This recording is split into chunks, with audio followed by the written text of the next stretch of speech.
Assalamu alaikum dear all. Our today's topic is poem Church Going Part 3, written by Philip Larkin. Today we are going to do the themes, symbols, poetic devices and figurative language used in this poem. First of all, let's see the historical context. Philip Larkin की ये poem Church Going जो है वो World War One और World War second के तनाजुर में लिखी गई है और जिन लोगों ने जंग की तबाहकारियों का सामना किया था उनका रिलीजियस फेथ जो है वो रिलीजियस बिलीफ जो है वो शैटर हो चुका था और 20th सेंचुरी के आगाज़ से ही लोगों का चर्च में जाना कम हो रहा था और मॉडर्निज़म और सेकुलरिज़म बहुत बढ़ रहा था। फिलिप लार्किन ने ख़ुद लिखा कि यूके में कोई भी शख्स रिलीजन को अहमियत नहीं देता है। Literary context Philip Larkin is popular British poets of the post-World War second years और उनका ताल्लुक़ था school of post war British poets known as the Movement और इनका एम्फसाइज़ था कि जो लिटरेचर है उसके अंदर कल्चरल इंग्लिशनेस को मेंटेन किया जाए और जो नए नए एक्सपेरिमेंट हो रहे हैं उनको रेजिस्ट किया जाए। चर्च गोइंग सेटिंग की सेटिंग एक एम्प्टी चर्च में की गई है जो कि किसी भी शहर के गिरदोनवा में वाक़ है और पोइट का कोई पर्सनल कनेक्शन नहीं है इस चर्च के साथ बल्कि वो सिर्फ इसको एज अ टूरिस्ट विज़िट करने के लिए आता है और वो इस यकीन दहानी के बाद आता है कि चर्च के अंदर कोई संडे सर्विस या रिलीजियस सर्विस नहीं हो रही। जब उसको ये यकीन हो जाता है तो वो तब इसके अंदर दाखिल होता है। Title justification. The title is a पन। अगर लिटरली हम इसके लिटरल मीनिंग को देखें तो इसका सीधा सीधा मतलब बनता है रेगुलर चर्च गोइंग। जो चर्च गोअर्स हैं वो हर हफ्ते संडे सर्विस में जाते हैं तो एक रेगुलर उनका जाना। लेकिन अगर स्पीकर के पॉइंट ऑफ व्यू से देखा जाए तो उसके डिफरेंट मीनिंग है जिसका मतलब है कि डिक्लाइन ऑफ चर्च, बिकॉज जो वर्ल्ड थी वो ज़्यादा से ज़्यादा सेकुलर हो रही थी, मॉडर्न हो रही थी, तो ये डबल मीनिंग को इंडिकेट करता है। Theme of religion and society. तो पोइम का नाम ही ये ज़ाहिर करता है कि उसका प्राइमरी थीम जो है वो रिलीजन है। स्पीकर रिलीजियस पर्सन नहीं है और वो चर्च की चीज़ों का जिक्र बिल्कुल आम कन्वर्सेशनल टोन में करता है, जैसे another church, matting, seed, stone and little books. अब लिटिल बुक्स जो हैं वो बाइबल के छोटे छोटे नुस्खे हैं या हेमनल बुक्स हैं, लेकिन वो उनको उस एहतराम से उनका जिक्र नहीं करता जिस तरीके से क्रिश्चियन करते हैं। फिर वो अपनी साइकिल क्लिप्स उतार कर भी अजीब सी रिस्पेक्ट का इजहार करता है। अब हमें नज़र आता है कि speaker sees religion as something quickly becoming obsolete, something that is going to end. तो डाइंग ब्राउनिंग फ्लावर्स जो हैं, musty smell of the church हैं, ये सब सिंबलाइज करते हैं कि religion is dying, religion is declining. फिर पोइट चर्च के फ्यूचर के बारे में स्पेकुलेट करता है, गेस करता है कि फ्यूचर में जब बिलीफ, सुपरस्टिशन और इवन डिसबिलीफ भी चले जाएंगे तो फिर जो मज़हब है एक मॉडर्न में ह्यूमन सोसाइटी में उसकी कोई अहमियत नहीं रहेगी। तो चर्चेस जो हैं जब कम्प्लीटली तौर पर उनका यूज़ ख़त्म हो जाएगा, लेकिन फिर भी वो सजेस्ट करता है कि पोइट की तरह के कुछ लोग ऐसे होंगे जो कि चर्च के माहौल में एक उसके एटमॉस्फेयर में एक हायर पावर को फील करेंगे।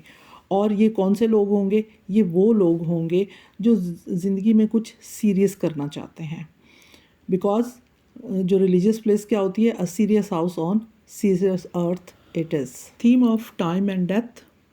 फिलिप लार्किन की पोइट्री में टाइम, लॉस, एजिंग और डेथ अक्सर हमें मिक्सअप नज़र आते हैं, जैसा कि इंसानों की ज़िंदगी में भी होता है। टाइम एक डिस्ट्रक्टिव फोर्स है और चर्च गोइंग में हम देखते हैं कि जो बिल्डिंग है फिज़िकली वो भी इट्स एजिंग, डिक्लाइनिंग, और इसी तरह religion becomes more irrelevant in modern minds life. Here endeth भी डबल मीनिंग दे रहा है। एक तो ये एम्फसाइज कर रहा है old fashion language of the church और दूसरा ये literal end of the church. Then जिस तरह के वीक टाइम गुजरता चला जाता है तो चर्च बिल्डिंग पर वीड्स, ब्रैम्बल्स और बुशेस जो हैं वो वहाँ पर बहुत ज़्यादा उग आती हैं और इसकी जो शेप है या इसकी जो बिल्डिंग है उसको पहचानना मुश्किल होता चला जाता है। तो सेम इसी तरह superstition like belief must die. अब ये जो फ्रेज़ है मस्ट डाई ये भी रिफ्लेक्ट करता है अनएवॉइडेबिलिटी ऑफ पासिंग टाइम।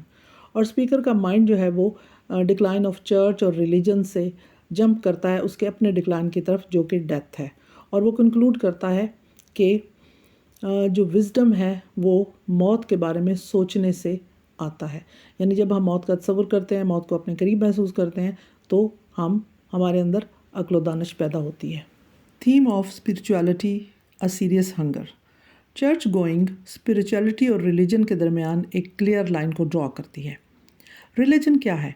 किसी भी फेथ के मुतालिक उसके कस्टम्स, उसके रूल्स, उसकी वेज ऑफ वर्शिप, ज़िंदगी के लिए वो ज़ाब्ता हयात क्या बताती है, उसके बारे में जानना, this is a religion. But spirituality जो है, मिस्टिज़म है, जो रूहानियत है, ये दिस इज़ समथिंग वेग एंड अनइन्फॉर्म्ड, इसको समझना बहुत मुश्किल है। और लार्किन के नज़दीक जो मज़हब है वो इंसान के मुश्किल और बड़े सवालात के जवाब देता है, लेकिन जो स्पिरिचुअलिटी है, रूहानियत है, वो ये सवाल इंसान को करने पर मजबूर करती है। और वो ये नोट करता है कि जो चर्च है वो सीरियस हाउस ऑन सीरियस अर्थ है। और जब इंसान के अंदर एक सेंस ऑफ डेस्टिनी पैदा होती है, यानी किस्मत पर यकीन पैदा होता है कि कोई है जो किस्मत लिखने वाला है, अच्छा या बुरा लिखने वाला है, तो फिर उसकी ह्यूमन नीड्स और डिज़ायर के अंदर एक मीनिंगफुलनेस और एक पर्पस पैदा हो जाता है। और फिर पोइट हैरान होता है कि उसके अंदर एक हंगर है कि टू बी मोर सीरियस। और ये सीरियसनेस वो कहता है उसी वक्त हासिल होगी, और ये हंगर उसी वक्त ख़त्म होगी जब इंसान जब वो खुद से कह रहा है कि जब इंसान कंपल्शन टू विज़िट चर्चेस, कि चर्च के साथ अगर वो बंधा रहेगा, उसको विज़िट करता रहेगा, तो उसको स्पिरिचुअलिटी मिलेगी। यानी इन अदर मीनिंग्स, अगर इंसान रिलीजन, अपने रिलीजन के साथ ट्रू सेंस में अटैच होगा तो उसे स्पिरिचुअलिटी मिलेगी, वरना वो बिविल्डर्ड रहेगा, wondering what to look for. तो यहाँ वो कहता है कि it pleases me to stand in silence. यकीनन ये जो हंगर है वो उसे इस बात पर मजबूर करती है कि वो वहाँ पर साइलेंस में खड़ा रहे, और उसे यहाँ पर खुशी मिलती है। अगेन लार्किन ये सजेस्ट करता है कि अगर हम मज़हब पर यकीन रखें या ना रखें, लेकिन एक हायर पावर है जो हमारी ज़िंदगियों को गवर्न कर रही है, चला रही है। और वो हायर पावर कौन सी है? ऑफ कोर्स वो अल्लाह है, वो गॉड है। पावर ऑफ सम सॉर्ट और अदर विल गो ऑन, ये हमेशा से थी और हमेशा रहेगी। Theme of man and the natural world. Larkin explores the relationship between humanity and nature. Natural world जो है वो सिंबल है इनएविटेबल डिके का, चेंज का, और ये चेंज हर चीज़ पर आता है, चाहे वो लिविंग है, नॉन लिविंग है। इवन आप देखें कि जो माउंटेन्स हैं वो भी कुछ अर्से के बाद अपनी हैयत चेंज कर लेते हैं। तो यहाँ पर भी जो है चाहे वो फिज़िकल बिल्डिंग है चर्च की, तो वहाँ भी चेंज आ रहा है, डिके आ रहा है। और इसी तरह non physical thing like Christian believes हैं, तो वो भी आहिस्ता आहिस्ता नेचर उन पर भी असरअंदाज होती है, लोगों की नेचर चेंज हो जाती है। यानी वो पहले बहुत ज़्यादा क्रिश्चियन बिलीफ पर यकीन रखते थे, लेकिन अब वो जो है मॉडर्न होते जा रहे हैं, सेकुलर होते जा रहे हैं, उनकी नेचर बदल रही है। तो चर्च गोइंग में लार्किन ये शो करता है कि हमें उस वक्त तक स्पिरिचुअलिटी नहीं मिल सकती जब तक हम नेचर के साथ अपना कनेक्शन मजबूत ना करें in a fruitful and productive way. तो अगर हम ऐसा नहीं करेंगे तो फिर ग्रास और वीडी पैवमेंट और ब्रैम्बल्स और बुशेस वगैरह ही उगेंगी, और जो फ्लावर्स हैं उन वो ब्राउनिश होते रहेंगे। और इसी तरह जो रेन और शीप है वो एक बड़ी फ्रूटफुल और प्रोडक्टिव नेचुरल चीज़ें हैं, लेकिन अगर चर्च की केयर नहीं की जाएगी तो यही जो प्रोडक्टिव और फ्रूटफुल चीज़ें हैं वो चर्च के लिए डिस्ट्रक्टिव बन जाएंगी। आप नेचर की केयर करेंगे तो नेचर भी आपकी केयर करेगी, और अगर आप नेचर को निगलेक्ट करेंगे तो नेचर भी आपको डिस्ट्रॉय करेगी। Let's do the symbol analysis of Church going. First symbol is the building of the church. So the building of the church symbolize religion, या आप क्रिश्चियनिटी कह सकते हैं, या इन जनरल जो बिलीव्स हैं, रिलीजियस बिलीव्स हैं, उनके बारे में कह सकते हैं। So the musty smell of the church suggests that the religion is old and decaying. So empty church जो वो सजेस्ट करता है कि समवेयर इन द वर्ल्ड कोई ऐसा ट्रू बिलीवर ज़रूर होगा जो कि चर्च में स्पिरिचुअल एडिफिकेशन के लिए जो है वो, या सोल की परगेशन के लिए आएगा और स्पीकर को कन्विंस करेगा रिलीजन के बारे में। लेकिन जिस तरह स्पीकर के माइंड से रिलीजन गायब है, फेथ गायब है, बिल्कुल इसी तरीके से चर्च से भी वो ट्रू बिलीवर गायब है। सो यहाँ पर बताया गया है कि जो चर्च का स्पीकर का ट्रीटमेंट है वो होवर्स या हैंग्स बिटवीन इररेवरेंस एंड रिस्पेक्ट। कहीं वो रिस्पेक्टफुल नज़र आता है और कहीं हमें वो डिसरिस्पेक्टफुल नज़र आता है। Next symbol is Irish sixpence. So the speaker जो आयरिश सिक्सपेंस की डोनेशन देता है वो ये सिंबलाइज करता है कि वो रिलीजन को किस हद तक अहमियत देता है। Next symbol is flowers.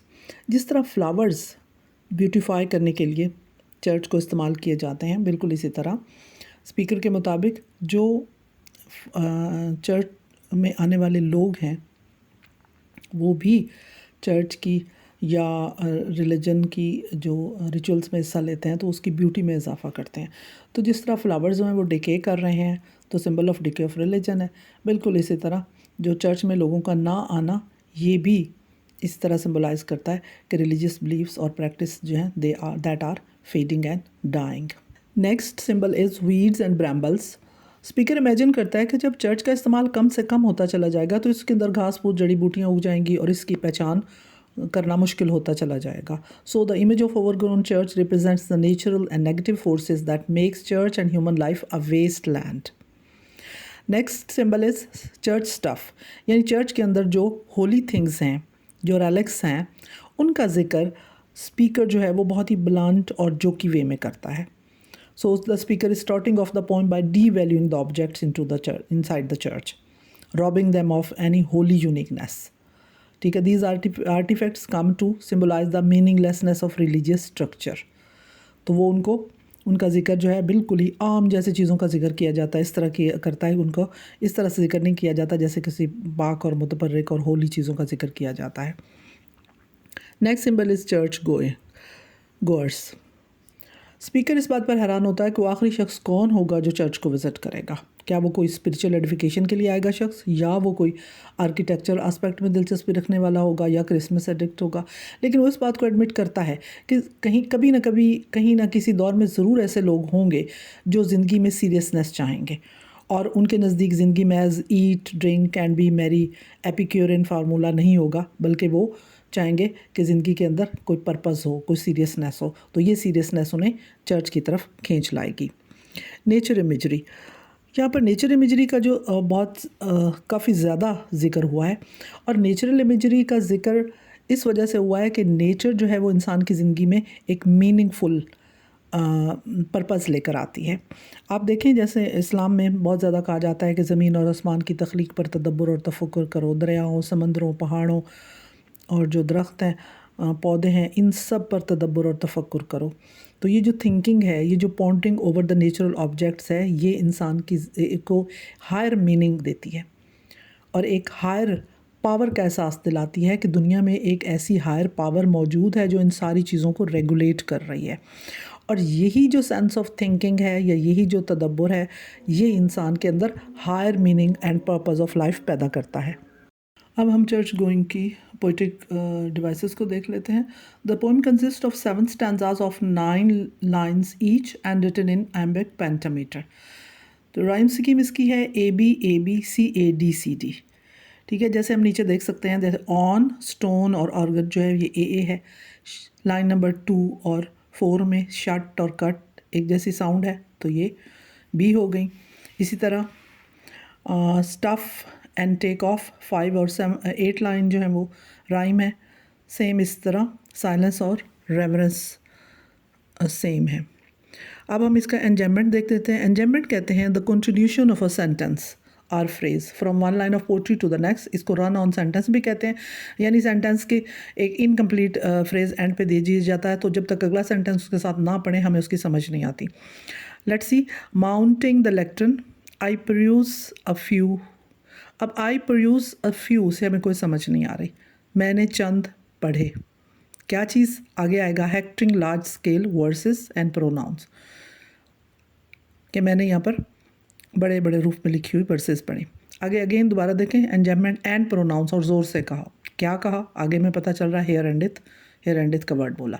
इस तरह बैक एट द डोर, दरवाजे के पीछे पहुँच कर। अब सेंसेस की कंप्लीट नहीं हो रही जब तक आगे ना पढ़ें, I sign the book and donate an आर 6 पेंथ।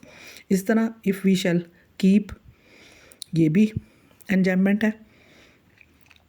विल डब्ल्यूएस वुमेन कम, एंजाइममेंट है।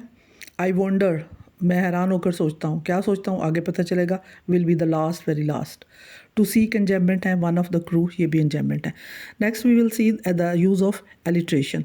एलिट्रेशन कहते हैं repetition of the same consonant sound.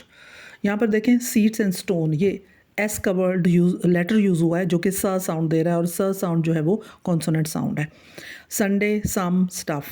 फिर फॉरवर्ड, फॉन्ट, ये भी फ साउंड है जो कि कॉन्सोनेंट साउंड है। फिर मच, मोर, म साउंड, ये कॉन्सोनेंट साउंड है। फिर लॉस, लाइक, ल साउंड कॉन्सोनेंट है। वॉन्डिंग, वट, व साउंड कॉन्सोनेंट साउंड है। फिर इसी तरह पार्चमेंट, प्लेट, पिक्स, प साउंड।